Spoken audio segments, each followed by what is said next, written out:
Hello everyone. Today I would like to tell you a few words about the thing that you're currently seeing on the screen. I call it the fast food square. It's a 15mm terrain project which I did for the Solaris 7 painting competition, which I actually was thinking about almost a year before the competition happened. I want to touch up on a few things here. I'm not going to go through the painting process since I believe it's fairly simple and there's not much to describe here. I'd rather focus on the philosophy of the creation process, at least partially, and the biggest part of them all, planning. Let's start with planning because this piece was constructed both quickly and slowly. It was constructed quickly as to putting the parts in place. It was constructed very slowly because over the better part of a year in my head I was thinking about it, constantly refining the idea. The base idea was that I wanted to create, and I still do want to create, a tiled 15mm city. I was thinking if I want to do a city, maybe a spaceport, maybe an industrial zone. So I wanted to start off, to kick off the project with something that would be fitting for all of these settings. I decided that a thing that's popping up constantly in all the places that I am, and it sounds like something that will be constantly popping up in all other places, is a fast food joint, a fast food square, right?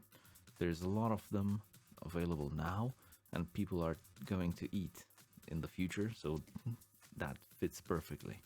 I started by thinking what other items besides the fast food booths themselves can be found in such places.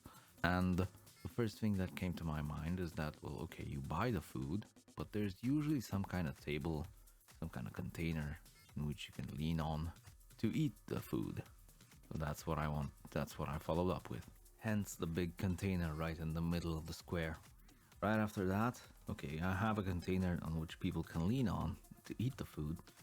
What about simple chairs that people can sit down and eat? Those are also available, usually, at places like that, so I added also a few chairs here and there.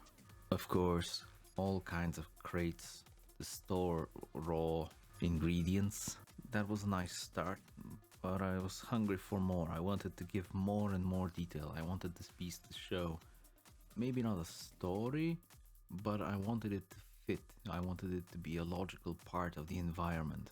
Not only a logical, but also a independent part of the environment. What else can be found in places like this? Well, if you have food, then definitely you're going to have some kind of waste, packaging, not packaging, bottles, etc., etc. So garbage cans, they popped up in a few places here and there. Of course, if you have garbage cans, that some of them are going to be tripped over and stuff's going to fall out, stuff is going to spill out of them. So that's also an idea I wanted to follow up. If you're going to have spill out trash, then you definitely need trash containers. And let's be honest, people are going to be lazy. They're going to put their trash next to the trash container rather than take the key, open the container, throw in the trash, and close the container. That's gonna happen, and that's gonna spill out. So that's also something I wanted to base on. While on the topic of trash, places like these usually have a mobile toilet, and I also wanted to incorporate that. People are going to want to relieve themselves once they're done eating, so they need a place to do that, and I wanted to provide them, even though it's not going to be usable, but details matter. What else? This is supposed to be a cyberpunk city, and I don't know about you, but I remember that in the, I'm not sure if the original is the best way to say it, but in Cyberpunk 2020, a book where I bought long time ago, it was mentioned that data terminals are everywhere and they're super robust. So I also thought, hey, I have this cool computer thingy, let's add it as a data terminal so people can call a cab when they want to go home, when they want to check the weather or whatever. And I was pretty satisfied with the level of detail, but I wanted just a little bit more. I thought about two things. The first thing that I thought up was music. Places like these usually have either a central stereo system or each joint has its own stereo system. In this particular case, I decided on a central stereo system, but each of these fast food joints has its own speaker at the top. Also, the second thing I thought of was, since this is cyberpunk, it's a future dystopian environment, I was thinking about cameras, like CCTV cameras, so the big brother is watching. He's constantly vigilant, eye in the sky and stuff like that. But I didn't follow up with cameras, however, I did follow up with speakers.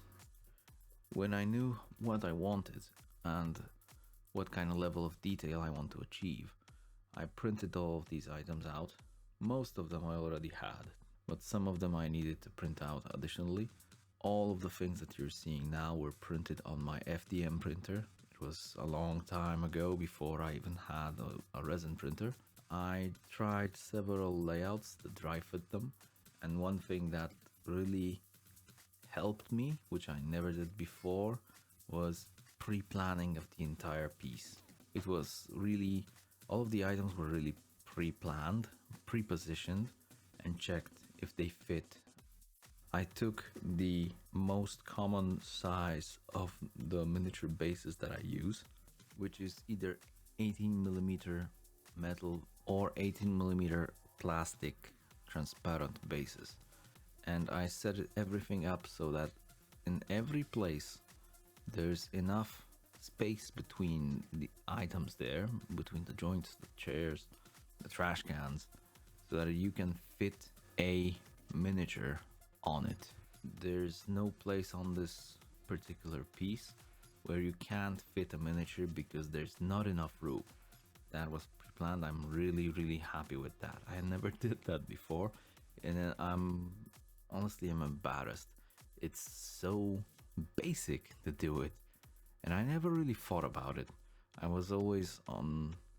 never really planned terrain pieces so well as I did plan this one. I was more of an, let's jump on it and let's do it. This was a very nice change. The additional thing that I did while dry fitting all of these items was the elimination of kill zones. What I mean by that, I usually don't play games with true line of sight, but I very much like the concept. And if I play solo games, I try to do true line of sight whenever I can, whenever that fits. So I wanted to eliminate as much of those kill corridors that you can simply see through through the piece as possible. And I was actually able to eliminate them almost entirely. I wasn't able to eliminate in 100%. There are two here. One you can see on the screen. The other one is perpendicular to this one. But besides these two places, there's a lot of blocking of line of sight, either with hard cover that blocks completely, or at least something obscuring your view, like a chair or a data terminal or something like that. You could say that what I was aiming for could be described as a diorama, a display piece. That was definitely some kind of inspiration, but I'm a player, a gamer. I'm mostly interested in pieces I can use for my games. So while adding flavor to the piece was very important, the most important thing was that it needs to be robust.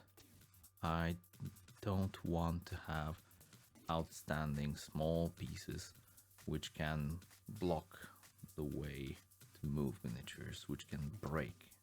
I already did a few pieces with small items which looked cool, with small antennas and stuff. They looked really cool. They were super impractical when it comes to storing, when it comes to transporting. I did not want to have any issues with that. To summarize, what's the general takeaway from this video? Plan your terrain. Use the miniatures that you have to make sure that they're going to fit properly. Add details, small details that are robust, but give the flavor of the piece that you're trying to show. That's going to increase both your satisfaction from the piece and the satisfaction from the game when you're using it, when you see it. For example, this piece has multiple usages in multiple settings, and they all describe the same thing: a fast food joint that's currently closed. As you can see, the shutters are down everywhere. There's trash spills behind the containers. There's a data terminal that's running. The piece is generally alive.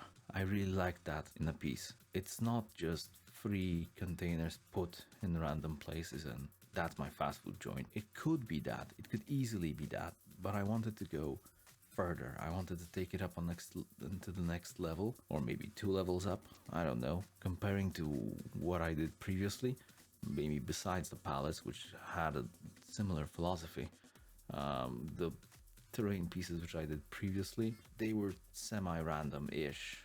Stuff just thrown on the base and call it done. I really like this one. I really like the philosophy, and I like to share it. I want to share it so that more people do more cool stuff. It's tiny details like trash cans, like spills from garbage, like the mobile toilet, like the chairs. They don't change that much, but having them increases the overall, well, complexity is one thing, but increases the overall fun of the project, both when you're making it and when you're using it. As usual, I hope you find this helpful. If you did, like, share and subscribe. Thanks for everything. See you later.